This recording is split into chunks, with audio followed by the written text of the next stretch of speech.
कहानी मूर्तिमान परोपकार। वह आपादमस्तक गंदा आदमी था।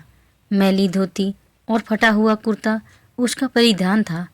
सिर पर कपड़े की एक पुरानी गोल टोपी लगाता था जिसमें एक सुराख भी थी। उसकी कमर कमान बन गई थी। बाल चांदी और मुंह बेदांती। चेहरे पर झुर्रियाँ थी।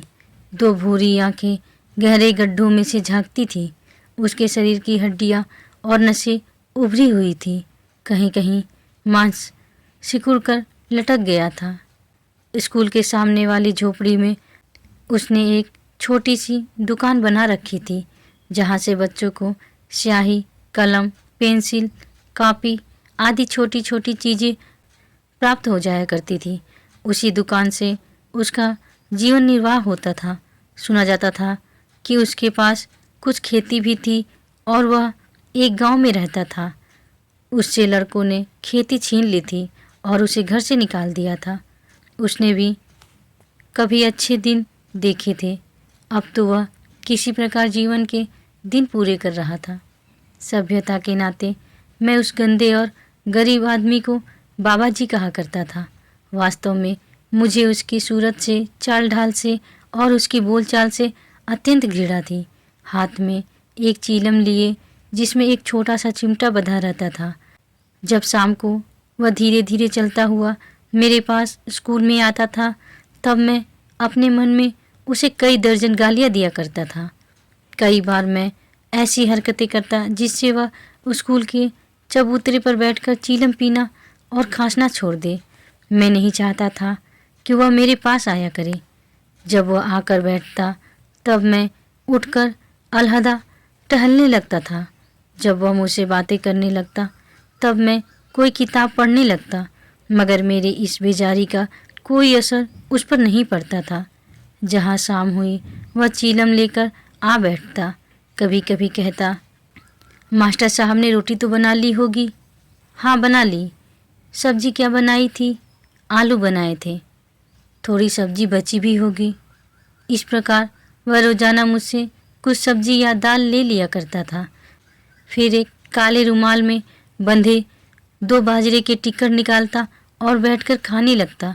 यह देखकर मेरा जी जल उठता। गंदे कपड़े, गंदी रोटियां और खाने का गंदा तरीका।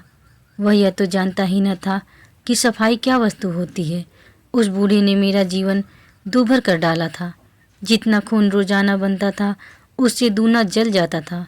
उसे स्कूल में आने से कैसे रोकूं? यही चिंता मुझे दिन रात सताती रहती थी। अंत में मैंने एक तरकीब सोच निकाली। शाम को जब वह स्कूल के चबूतरे पर आकर बैठा तब मैं गरज कर बोला, बाबा जी, कल शाम को जब तुम आए थे तब मेज पर 10 रुपये का एक नोट रखा था। ना महाराज, मुझे तो पता नहीं, हाथ जोड़कर रुला से स्वर में उसने उत्तर दिया। इस प्रकार हाथ जोड़कर गिड़गिड़ाने से तुम यह साबित नहीं कर सकते कि तुमने नोट नहीं उठाया। मैं तुम सरीखे नीच लोगों को खूब पहचानता हूँ। पहचानते होंगे महाराज, भगवान जाने जो मैंने वह नोट देखा भी हो। बगला भक्तों वाली बातें छोड़ो। अगर तुम बुरे ना होते तो तुम्हारे लड़के तुमको घर से क्यों निकालते? कमीना कहीं का, भाग जाए यहाँ से। खबरदार जो फिर कभी इधर को रुक किया। वह मेरी तरफ देखता हुआ चीलम उठाकर चल दिया। मैंने उसका चेहरा देखा। वहाँ पर दिल हिला देने वाला एक दुखी दिखलाई पड़ा। उसका दिल टूट गया था। उसकी आंखें कह रही थी, मैं गरीब हूँ, असहाय हूँ, निर्बल हूँ, परंतु इतना नीच नहीं हूँ कि किसी की चोरी करूँ। उस दिन से उसका आना जाना बंद हो गया। बोलचाल का तो प्रश्न ही नहीं उठता। इस तरह से मेरे दिन आराम से कटने लगे। दिल दिमाग की बेचैनी खत्म हो गई। मैं प्रसन्न रहने लगा। कुछ दिनों बाद वर्षा ऋतु शुरू हो गई। प्रायः प्रतिदिन रात को वर्षा होने लगी। खैर, कोई बात नहीं, वर्षा ऋतु में वर्षा तो होगी ही, परंतु एक रात को तो वर्षा ने सीमा तोड़ दी। संध्या समय से जो वर्षा शुरू हुई तो थमने का नाम ही न लिया। मैंने जल्दी से भोजन बनाया और स्कूल के बरामदे में चारपाई पर लेट गया। नींद नहीं आ रही थी। 3 घंटे बीत गए परंतु वर्षा समाप्त न हुई। न मालूम क्यों आज पहली बार मुझे भय लगा। वर्षा के शोर के अतिरिक्त कोई आवाज़ नहीं आ रही थी। उस स्कूल से गांव आधा मील दूर था। न तो किसी आदमी की आवाज़ सुनाई पड़ती थी और न कोई रोशनी ही दृष्टिगोचर हो रही थी। कुत्ते भी नहीं भौंक रहे थे। चारों तरफ घोर सन्नाटा छाया हुआ था। झिंगुरों की झांझ बज रही थी, मेढकों का तबला बज रहा था और बरसात झमाझम नाच रही थी। केवल बाबा जी की झोपड़ी अवश्य सामने थी, परंतु शायद आज वह भी सवेरे सो गया था। खांसने की भी आवाज़ नहीं आ रही थी। मुझे जो भय का वातावरण घेरे हुए था वह अकारण न था। थोड़ी देर बाद जब मैं लघु शंका के लिए उठकर चारपाई से नीचे उतरा तो मेरी चीख निकल गई। मैं उछलकर चारपाई पर जा बैठा। मेरा हृदय जोर जोर से धक धक करने लगा। चारपाई के नीचे एक सांप लेटा हुआ था। मैंने तकिए के नीचे से दिया सलाई निकाली। वह सर्दी खा गई थी।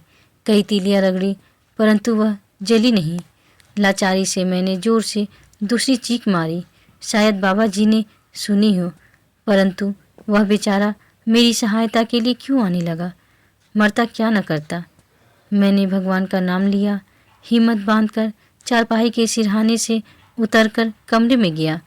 बक्स में से नई दिया सलाई निकाली और लालटेन जलाया। एक हाथ में लाठी और दूसरे हाथ में लालटेन लेकर बाहर निकला, परंतु सांप गायब था। मैं लालटेन फर्श पर रखकर चारपाई पर बैठ गया, परंतु भय के कारण हृदय काँप रहा था। उधर वर्षा ने और भी जोर पकड़ रखा था। छड़ में बिजली चमक रही थी। बादल भी खूब गरज रहे थे। अंत में सोच विचार कर शर्म को एक तरफ रखकर लालटेन उठाई और मैं लाठी लिए हुए बाबा जी की झोपड़ी के सामने जा खड़ा हुआ। मैंने धीरे से पुकारा, बाबा जी, परंतु कोई उत्तर न मिला। बाबा जी, बाबा जी। लगातार जोर से मैंने दूसरी और तीसरी आवाज़ निकाली। शायद बाबा जी गहरी नींद में सो रहे थे। फिर मुझे यह भी विचार आया कि कहीं किसी सांप ने उसे काट न खाया हो।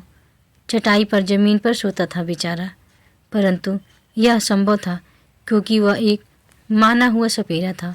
तब मैंने जोर से झोपड़ी का दरवाज़ा खटखटाया। अंदर से आवाज़ आई, कौन है? मैं हूँ। कौन, मास्टर जी? हाँ। क्या बात है? बाहर आकर वह बोला, मुझे वहाँ डर लगता है, तुम वहाँ चलो। कहाँ चलो? स्कूल में। क्यों? अभी अभी एक भयानक सांप मेरी चारपाई के नीचे लेटा था। ना महाराज, मैं स्कूल में नहीं जाता, मैं तो चोर हूँ। बाबा जी, वह बात और ही थी, मुझे मुसीबत से बचाओ, चले जाओ यहाँ से, उसने गरज कर कहा। मैं निराश होकर लौट चला। मुझे बाबा जी पर बड़ा क्रोध आ रहा था। सहसा वह बोला, मास्टर जी, जरा सुनो तो। मैंने सोचा कि दयालु भगवान ने उसके दिल में दया भर दी। मैं लौटकर उसके पास जा खड़ा हुआ। वह बोला, कितना बड़ा सांप था? होगा कोई 2 गज लंबा। कहकर उसने मुंह फेर लिया। हूँ क्या बाबा जी? मैंने नम्रता से पूछा। कुछ नहीं, कौड़िया नाग होगा, उसका कांटा पानी नहीं मांगता। तो फिर? मैंने गिड़गिड़ा कर कहा। तो फिर मैं क्या करूँ? तुम जाओ। उसकी जीभ लड़खड़ा रही थी। मुझे बड़ी निराशा हुई। उसने वापस बुलाकर मेरा भय और भी बढ़ा दिया था। मैंने सोचा कि इस बूढ़े का शरीर जितना गंदा है, उससे भी ज़्यादा इसका मन गंदा है। मेरे जी में आया कि इस स्वार्थी बूढ़े की गर्दन मरोड़ दूँ। मैं फिर मुड़ा। उसका चेहरा देखा तो उसके आंसू बह रहे थे। मैं पश्चाताप की आग में जलने लगा। वह कठोर हृदय न था, भावुक हृदय था। मैंने पास जाकर कहा, मुझे क्षमा करो बाबा जी, मैंने चोरी की बात झूठ कही थी। मेरी आवाज़ आंसुओं में डूब गई। रोते हो मास्टर जी? भला इसमें तुम्हारा क्या अपराध? जब मेरी लड़कों ने ही मुझे घर से निकाल दिया, तब दूसरों की क्या शिकायत? अपना अपना भाग्य है बाबू। उसने चुपके से अपने आंसू पोंछ लिए। नहीं बाबा जी, मैं बड़ा पापी हूँ। मेरी हिचकी बच गई। पागल हो गए हो मास्टर जी? वह बातें करता हुआ मेरे साथ स्कूल में आ गया। काफ़ी देर तक बैठा बैठा मुझे सांपों के किस्से सुनाता रहा। अंत में वह बोला, कितना ही जहरीला सांप हो, मैं उसे हाथ से पकड़ सकता हूँ। तो सांप काटने का मंत्र भी है आपके पास बाबा जी? मंत्र होता तो है मास्टर जी, परंतु मुझे मालूम नहीं। मैं तो मुंह से चूसकर जहर बाहर निकाल देता हूँ। मुंह से? और जहर तुम पर असर नहीं करता? बाबा जी ने हंसकर उत्तर दिया, असर अवश्य करता है बाबू, परंतु उसके लिए मेरे पास एक दवा है। झोपड़ी में एक काली सी बोतल रखी है, उसमें एक बूटी का अर्क भरा है। जहर चूसकर उसे थूक देता हूँ और उस अर्क से तुरंत 2 कुल्ले कर डालता हूँ, फिर कोई असर नहीं होता। जब मैं किसी का जहर खींचने जाता हूँ तब वह काली बोतल साथ लेता जाता हूँ। बातें करते करते बाबा जी वहीं फर्श पर लेट गए और तुरंत सो गए। उनकी नाक बजने लगी, परंतु मुझे नींद कहाँ। चारपाई पर करवटें बदलते बदलते काफ़ी देर हो गई। मुझे प्यास लगाई। पानी का घड़ा कमरे के अंदर था। सांप के डर से एक बार फिर कलेजा काँप गया, लेकिन यह सोचकर साहस बंधा कि बाबा जी तो पास ही हैं। मैं पानी पीने के लिए उठा।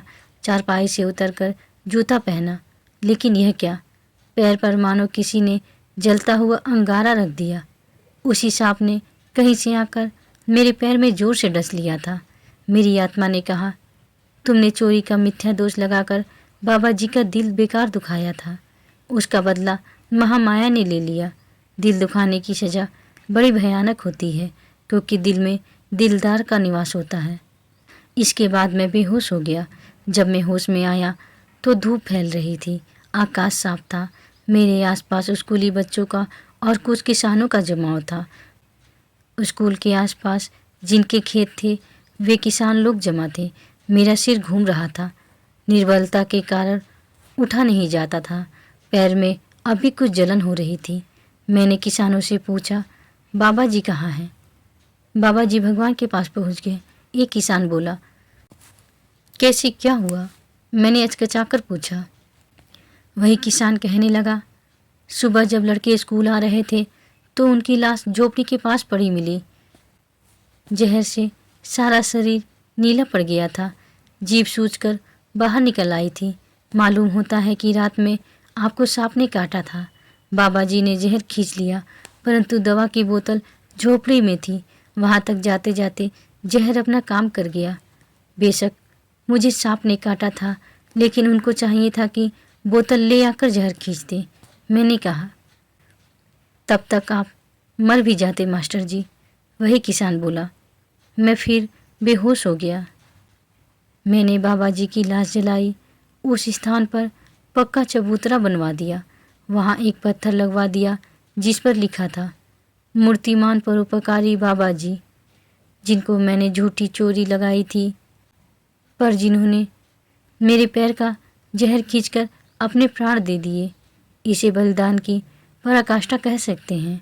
परमात्मा उनकी आत्मा को शांति दे। किसी का शरीर गंदा देकर यह नहीं सोचना चाहिए कि उसका हृदय भी गंदा होगा। मास्टर जी, राधे राधे।